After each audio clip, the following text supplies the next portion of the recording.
अमेरिकी coast guards के हुकाम का कहना है कि टाइटैनिक के करीब मलबा मिला है जो लापता होने वाली टाइटन आबदोस का हो सकता है। इन्होंने बताया कि मिलने वाला मलबा टाइटन से जुड़ा हुआ है। गहरे पानी में इस मलबे तक रोबोट के जरिए रसाई हासिल की गई, जिसका मजीद जायजा लिया जा रहा है। अमेरिकी कोस्ट गार्ड्स ने कहा है कि टाइटन समंदर की तह में किसी भी जगह हो सकती है। टाइटन की तलाश के लिए रेस्क्यू ऑपरेशन जारी है। इदारों के लिए इसकी तलाश बहुत बड़ा चैलेंज बन गया। टाइटैनिक जहाज का मलबे का नजारा करने के लिए आबदोस इतवार के रोज कनाडा के जजीरे से रवाना हुई थी।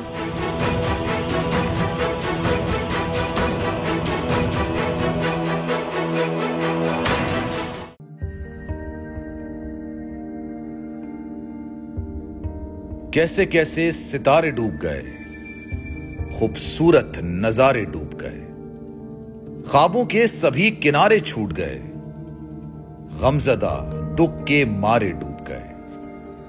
कितनी मुश्किल का सामना है यहां, कितने लोगों के प्यारे डूब गए।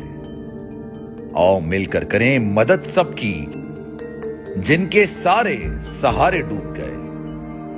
आजमाइश में मिलकर एक हुए, नफरतों के इशारे डूब गए।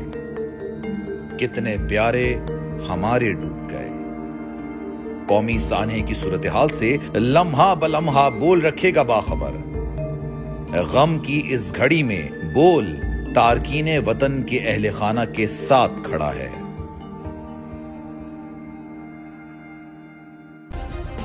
सब्सक्राइब करें और बेल दबाएं ताकि कोई खबर रह न जाए।